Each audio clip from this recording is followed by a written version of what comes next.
Em 1925, na cidade de Dayton, Scopes, jovem mestre, aceitou o vão. A lei Butler dizia que não se podia ensinar que o homem veio do animal. Os jornais chamaram de julgamento do macaco. A cidade virou palco, um grande espetáculo. Não era só fé contra a ciência, era sobre raça, poder e consciência. Bem-vindos a mais uma conversa aqui no nosso espaço de análise. Hoje a gente tem um material bem interessante para explorar. São transcrições de entrevistas, sabe? Feitas pelo Marcos Cavalcante, lá do canal do YouTube Ativistas Ateus do Brasil. O quadro é o Cosmovisão Ateísta em 50 questões.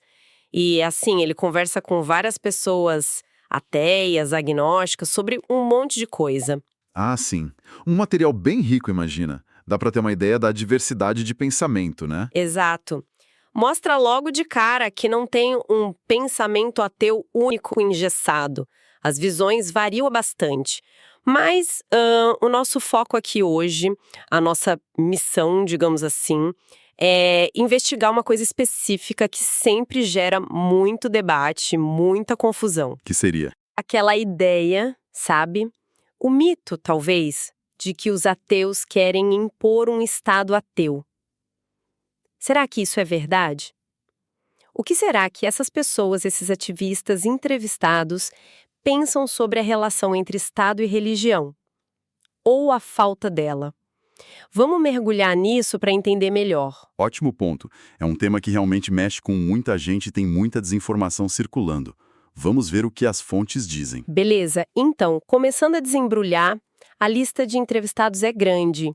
Ari Martins, Adriano Nunes, Caroline Beirão, Christian Oliveira, Daniele Andrade, Dr. Jorge Guerra Pires, Eduardo Banks, Fábio Prata, Glorinha Silva, Glaucio Gonzalez, Guilherme Natividade, Isadora Bernardo, Jason Ferrer, Mari Campos, Mário David, Wagner Menck, é gente de todo tipo. Uma amostra bem variada mesmo. E aí o que a gente percebe é que, direto ou indiretamente, essa questão da relação Estado e a crença pessoal aparece bastante nas conversas. E olha, uma coisa que chama a atenção logo de cara quando a pergunta é direta sobre defender um Estado ateu é a resposta do Adriano Nunes. O que ele diz? Ele é muito enfático. Diz, não, não, não.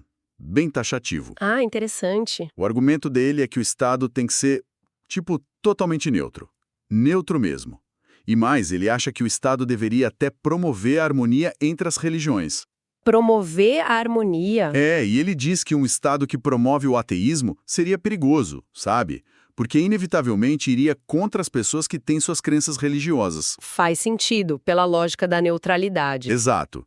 E ele ainda comenta que, pelo menos até a entrevista dele, essa rejeição ao Estado ateu foi unânime entre os convidados que passaram por lá. Nossa, unânime. Isso é um dado bem forte para começar, né? Sem dúvida. E tem mais gente nessa linha? Tem sim. O Dr. Jorge Guerra Pires, por exemplo. A resposta dele para a mesma pergunta, se defenderiam o Estado ateu, é um não claro também. E ele justifica como? Ele até cita exemplos históricos que, na visão dele, não deram certo. Menciona a tentativa na Rússia, na antiga União Soviética, como um fracasso nesse sentido. Entendi. Então a preocupação não é substituir uma religião dominante por uma não religião dominante, mas mudar o modelo dessa relação. Exatamente. A busca clara, a palavra que mais aparece é laicidade. Neutralidade do Estado. Laicidade. Isso. Agora, tem umas visões mais radicais, digamos. O Glaucio Gonzalez, por exemplo. Ah, o Gonzalez, o que ele traz de diferente? Ele vai além. Ele não só rejeita um Estado ateu, como rejeita o próprio Estado como a gente conhece. Como assim? Figuras de autoridade. Nossa, que interessante essa leitura. Ele compara o juiz ao sacerdote, sabe? Argumenta que o Estado tem seus dogmas. Então, para ele, a questão não é qual tipo de Estado, mas se o Estado deve existir. Ele se alinha mais ao anarquismo, como ele mesmo sugere. Que virada. Muda completamente o foco do debate. Totalmente. Mas voltando para a linha mais comum entre os entrevistados, Certo. o Christian Oliveira, por exemplo, traz a coisa para a política prática aqui do Brasil. Ele fala que não quer ver bancada religiosa nenhuma. Nenhuma? Ele enfatiza, seja cristã, de candomblé, o que for, ditando regra para todo mundo. A defesa é pelo direito de cada um crer ou não crer na sua vida privada. Mas sem que isso vire política de governo para todos. Exatamente. A crença fica na esfera pessoal, não vira política de Estado. E isso reforça muito a defesa da laicidade, né? Com certeza. É o fio condutor que parece ligar a maioria das falas. E é interessante que, mesmo sem a pergunta direta sobre o Estado ateu, a crítica à falta de laicidade na prática no Brasil é muito forte. Vários batem nessa tecla. Como assim, na prática? O Ari Martins, por exemplo, ele fala da importância de movimentos como o Brasil Laico, de humanistas seculares se organizando. Ah, sim. E ele critica direto a presença de símbolos religiosos, crucifixo em tribunal, Deus seja louvado no dinheiro. Ele acha que isso fere a neutralidade. E qual a avaliação dele sobre a laicidade brasileira? Na época, ele deu uma nota tipo 50%, meio a meio. 50%. E os outros? Foram na mesma linha ou pegaram mais pesado? Olha, teve gente mais crítica ainda. A Daniele Andrade, por exemplo, deu nota 2 de 10. Nossa, 2 de 10. Pois é, a Isadora Bernardo deu 4 de 10. Parece que o consenso é: a lei até prevê a laicidade, está lá na Constituição. Mas na prática... Na prática, a coisa é bem diferente. A aplicação é muito falha, na visão deles. Criticam o uso da máquina pública para favorecer certas religiões, a dificuldade de garantir direitos para minorias religiosas e não religiosos. E a influência religiosa nas políticas públicas também, imagino. Exatamente, essa é uma crítica central. Então, olha que interessante, o quadro que vai se formando é o oposto daquele mito inicial, né? Não é um grupo querendo impor o ateísmo via Estado. Pelo contrário. Parece mais um grupo que se sente junto com outras minorias, prejudicado justamente pela falta de neutralidade do Estado, pela influência que eles consideram excessiva de algumas religiões. Perfeito. O pedido não é por um Estado antirreligioso, mas por um Estado que seja neutro de verdade, que não tome partido. O Guilherme Natividade fala disso também, né? Ligando a laicidade à própria filosofia ateísta. Sim, ele articula isso muito bem. Para ele, defender a laicidade, o pensamento crítico, uma ética secular, tudo isso faz parte do que ele entende como ateísmo. Não é só não acreditar em Deus. Não. É uma postura filosófica que valoriza a razão, a evidência, valores humanistas, que vem lá do iluminismo, né? E daí, a defesa de um Estado separado da religião seria uma consequência lógica. Entendi. A laicidade como o único caminho para a coexistência justa de todas as visões de mundo. Exatamente. Um Estado laico é visto como a garantia de que ninguém vai usar o poder do Estado para impor sua visão, seja ela religiosa ou ateísta. A ideia é garantir espaço igual para todos. E como isso vira ativismo na prática? Vários deles se dizem ativistas, né? O que essa militância busca, segundo as entrevistas? Olha, pelo que a Caroline Beirão e o Glaucio Gonzalez descrevem ele, na época era da diretoria do MAB, o Movimento Ateísta Brasileiro. Certo. A militância parece focar em algumas frentes. Uma é lutar contra o preconceito, a discriminação que os ateus ainda sofrem, falam de estigma social, dificuldade de se assumir, problemas até na família ou trabalho. E a outra frente, imagino, é a própria laicidade. Justamente, lutar para que a laicidade saia do papel. Isso vai desde conscientizar as pessoas sobre o que é um Estado laico, até questionar coisas como símbolos religiosos em prédios públicos, ensino religioso confessional em escola pública. E denunciar privilégios também, talvez. Sim, denunciar privilégios para instituições religiosas, isenções fiscais consideradas exageradas, esse tipo de coisa. O Ari Martins, você mencionou antes, ele conecta essa luta pela laicidade com outras lutas por direitos, não é? Sim, e isso é bem importante. Mostra uma visão mais ampla. Ele liga a defesa da laicidade à luta contra a intolerância religiosa em geral. Como assim? Ele cita, por exemplo, os ataques a terreiros de candomblé e umbanda. Para ele, defender um Estado laico é defender a liberdade de todos, inclusive das minorias religiosas que são mais atacadas. Entendi. É uma defesa da liberdade de crença e não crença para todos. Exato. A questão central, como ele coloca, é o direito de querer existir de maneira plena, de maneira a ser respeitado.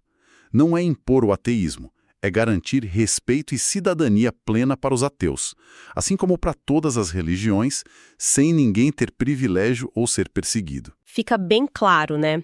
A energia do ativismo deles parece toda voltada para construir essa neutralidade, esse respeito mútuo.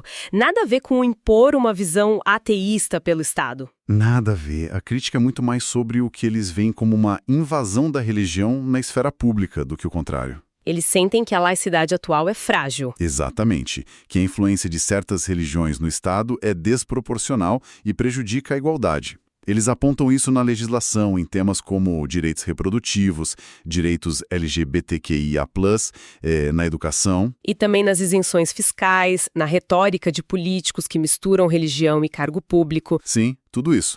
A luta pela laicidade acaba sendo vista como uma luta pela própria democracia, para que as decisões públicas sejam baseadas na razão, em critérios universais, e não na fé de um grupo específico. Bom, então resumindo nossa análise. Depois de examinar essas entrevistas lá do canal Ativistas Ateus do Brasil, parece que aquela noção de que ateus ativistas querem um Estado ateu cai por terra. Parece ser mesmo um mito.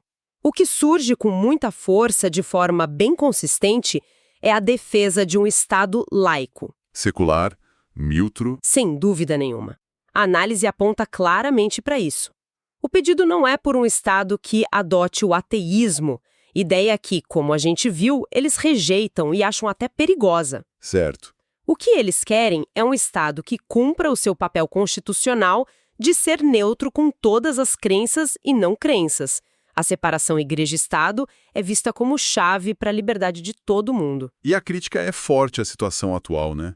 A falha em colocar essa laicidade em prática. Muito forte. A percepção é que o Brasil ainda tem um chão enorme pela frente para que a laicidade seja real no dia a dia, e não só uma palavra bonita na Constituição. Isso deixa a gente com uma questão interessante para pensar, né? Qual seria? Se o objetivo que eles defendem não é um Estado ateu, mas um Estado genuinamente laico, como seria a vida na prática se essa laicidade fosse implementada de verdade a fundo? Quer dizer, além de tirar crucifixo de tribunal ou acabar com bancada religiosa, que outras mudanças isso traria para o nosso cotidiano, para as instituições, para a educação, para as leis, para a nossa cultura mesmo? Como seria essa laicidade radicalmente aplicada? Uma ótima provocação para a gente continuar pensando depois daqui.